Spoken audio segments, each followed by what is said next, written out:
গান শুনলেন। বাংলাদেশ বেতার কক্সবাজার। প্রিয় শ্রোতা বন্ধু, এখন শুনবেন সরাসরি আমাদের স্টুডিও থেকে প্রচারিত স্থানীয় বাংলা সংবাদ। আসসালামু আলাইকুম। সকাল 9:30। আজ শনিবার। বাংলাদেশ বেতার কক্সবাজার স্থানীয় খবরে স্বাগত জানাচ্ছি মোহাম্মদ রুহুল আমিন। কক্সবাজার সমুদ্র সৈকতে বর্ণাঢ্য আনুষ্ঠানিকতার মধ্য দিয়ে পর্দা উঠল প্রথম কক্সবাজার চলচ্চিত্র উৎসবের। এর মধ্য দিয়ে কক্সবাজারে আনুষ্ঠানিকভাবে যাত্রা শুরু হল তথ্য ও সম্প্রচার মন্ত্রণালয় নিবন্ধিত একমাত্র চলচ্চিত্র সংসদ কক্সবাজার ফিল্ম ক্লাবের। কক্সবাজার ফিল্ম ক্লাব আয়োজিত 2 দিনব্যাপী এই আয়োজনে একটি প্রামাণ্যচিত্র, 5টি পূর্ণদৈর্ঘ্য বাংলা এবং একটি ইংরেজি চলচ্চিত্র প্রদর্শিত হচ্ছে। গতকাল সন্ধ্যায় উদ্বোধনী অনুষ্ঠানে ছিল চলচ্চিত্র নির্মাতা, সাংস্কৃতিক ব্যক্তিত্ব, গণমাধ্যম কর্মী ও পর্যটকদের স্বতঃস্ফূর্ত উপস্থিতি। লাবণী পয়েন্টে সৈকতের উন্মুক্ত মঞ্চে কক্সবাজার ফিল্ম ক্লাবের সভাপতি মোহাম্মদ সেলিমের সভাপতিত্বে প্রধান অতিথি হিসেবে উৎসবের উদ্বোধন করেন কক্সবাজার 4 আসনের সংসদ সদস্য শাহজাহান চৌধুরী। এতে কক্সবাজার পৌর প্রশাসক ইমরান হোসেন সহ অন্যান্যরা উপস্থিত ছিলেন। গণযোগাযোগ অধিদপ্তর, তথ্য ও সম্প্রচার মন্ত্রণালয়, কক্সবাজার জেলা প্রশাসন এবং ঢাকা ফিল্ম ক্লাবের সহযোগিতায় এই উৎসবের আয়োজন করা হয়েছে। বর্তমান সরকার তরুণ প্রজন্মকে মাদক ও অপরাধ থেকে দূরে রাখতে খেলাধুলাকে সর্বোচ্চ গুরুত্ব দিচ্ছে। দেশের প্রতিটি এলাকায় মাঠ উন্নয়ন, ক্রীড়া সামগ্রী বিতরণ এবং স্থানীয় পর্যায়ে টুর্নামেন্ট আয়োজনের মাধ্যমে একটি সুস্থ ও প্রতিযোগিতামূলক প্রজন্ম গড়ে তোলার লক্ষ্যে সরকার কাজ করছে বলে জানান মহেশখালী কুতুবদিয়া আসনের সংসদ সদস্য আলমগীর মোহাম্মদ মাহফুজুল্লাহ ফরিদ। গতকাল কুতুবদিয়া উপজেলার বড়ঘোপ মকডেল ইনসাফ সোসাইটি আয়োজিত ভলিবল টুর্নামেন্টের ফাইনাল খেলায় প্রধান অতিথির বক্তব্যে তিনি একথা বলেন।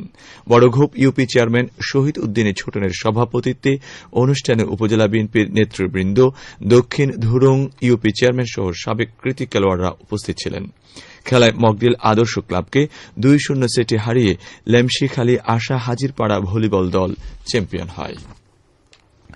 চকরিয়া উপজেলার কাকারা ইউনিয়নের দুর্গম বনাঞ্চলে একটি বন্য হাতি হত্যা করে মাটি চাপা দিয়ে তার উপর ঘর নির্মাণের ঘটনা উদ্ঘাটন করেছে বন বিভাগ। প্রায় 1 মাস আগে সংঘটিত এই ঘটনার পর সম্প্রতি দুর্গন্ধ ছড়িয়ে পড়লে স্থানীয়রা বন বিভাগকে জানায়। পরে বন বিভাগের টহল দল ঘটনাস্থলে গিয়ে বিষয়টি নিশ্চিত করে। প্রায় 10 বছর বয়সী হাতিটিকে পরিকল্পিতভাবে হত্যা করে মাটিতে পুঁতে ফেলা হয়। ঘটনার প্রমাণ গোপন করতে ওই স্থানের উপর একটি ঘরও নির্মাণ করা হয়। খবর পেয়ে ঘটনাস্থলে বন বিভাগ, পুলিশ এবং সংশ্লিষ্ট কর্মকর্তারা উপস্থিত ছিলেন। ডুলাহাজারা সাফারি পার্কের veterinary surgeon doctor Mostafizur Rahman হাতিটির ময়নাতদন্ত সম্পন্ন করেন। প্রাথমিকভাবে ধারণা করা হচ্ছে হাতিটিকে গুলি করে অথবা বিদ্যুৎ সংযোগ দিয়ে হত্যা করা হয়েছে। ফাঁসিয়াখালী রেঞ্জ কর্মকর্তা সাদিকুর রহমান জানান, এ ঘটনায় জড়িতদের বিরুদ্ধে আইনগত ব্যবস্থা নেওয়া হচ্ছে। টেকনাফে কোস্টগার্ড পৃথক অভিযান চালিয়ে ইয়াবাসহ 5 জন মাদক কারবারিকে আটক করেছে। কোস্টগার্ডের মিডিয়া কর্মকর্তা লেফটেন্যান্ট কমান্ডার সাব্বির আলম সুজন গতকাল এ তথ্য নিশ্চিত করে জানান, গোপন সংবাদের ভিত্তিতে উপজেলার সদর ইউনিয়নের বড়ইতলী এলাকার প্রধান সড়কে একটি সন্দেহজনক কারভার্ড ভ্যানে তল্লাশি চালিয়ে 3,30,000 পিস ইয়াবাসহ 1 জন কারবারিকে আটক করা হয়। অপরদিকে গতকাল মধ্যরাতে শাহপুর দ্বীপ ঘোলারচর এলাকায় অভিযান চালিয়ে একটি মাছ ধরার নৌকা থেকে 60,000 পিস ইয়াবাসহ 4 জন মাদক কারবারিকে আটক করে কোস্টগার্ড। তাদের বিরুদ্ধে মামলা রুজু করে টেকনাফ মডেল থানায় হস্তান্তর করা হয়েছে বলে জানায় কোস্টগার্ড। টেকনাফ উপজেলায় চলতি মৌসুমে ভুট্টার বাম্পার ফলন হয়েছে। স্থানীয় কয়েকজন কৃষক জানান, কৃষি অধিদপ্তরের পরামর্শে ভুট্টার চাষ করায় অন্যান্য বছরের তুলনায় চলতি মৌসুমে ভুট্টার ফলন হয়েছে বেশি। ইতোমধ্যে প্রতিটি গাছে মোচা আসতে শুরু করেছে। আবার কোনো কোনো স্থানে কাঁচা ভুট্টার মোচা বিক্রি করেছে চাষিরা।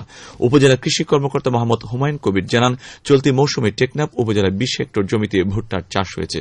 অধিক ফলনের জন্য ভুট্টা চাষিদের বিনামূল্যে বীজ, সার ও কীটনাশক বিতরণ করা হয়েছে। এর পাশাপাশি পরামর্শ দিয়ে যাচ্ছে উপসহকারী কৃষি কর্মকর্তাগণ।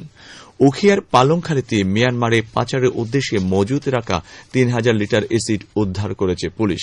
গতকাল সন্ধ্যায় অভিযান চালিয়ে এই এসিড জব্দ করা হয়। উখিয়া থানার অফিসার ইনচার্জ তদন্ত নাসির উদ্দিন বিষয়টি নিশ্চিত করে জানান, পালংখালী ইউনিয়নের ৭ নম্বর ওয়ার্ডের দক্ষিণ স্টেশনে বিপণী বিতানের একটি দোকানে মিয়ানমারে পাচারের উদ্দেশ্যে এসিড মজুত রেখেছে এমন তথ্যের ভিত্তিতে এই অভিযান পরিচালনা করা হয়। এ ব্যাপারে সংশ্লিষ্ট আইনে মামলা প্রক্রিয়াধীন বলে জানান পুলিশের এই কর্মকর্তা। আবহাওয়া এখন জানিয়েছি বাঁকখালী নদীর মোহনা ও সংলগ্ন এলাকার সামুদ্রিক জোয়ার ভাটার সময়সূচি। আজ ভাটা শুরু হয়েছে সকাল ৬টা৫০ চলবে দুপুর ১টা১৩ পর্যন্ত। সবশেষে পর্যটক বার্তা। পর্যটন নগরী কক্সবাজারে আগত ভ্রমণ পিয়াসুদের সাগরের পানিতে নামার পূর্বে সাবধানতা অবলম্বন করার জন্য অনুরোধ করা হচ্ছে। যারা সাঁতারে দক্ষ নন তাদের পানিতে বেশি দূর যাওয়া উচিত নয়। ভাটার সময় স্রোতের সাগরমুখী টান প্রবল হওয়ায় সাগরের গভীরে ভেসে যাওয়া এমনকি প্রাণহানির আশঙ্কা থাকে। সেই সাথে পর্যটকদের স্বাস্থ্যবিধি মেনে চলার পরামর্শ দেওয়া হচ্ছে। খবর শেষ হল। আমাদের পরবর্তী খবর প্রচারিত হবে আজ দুপুর 2টা 30 মিনিটে।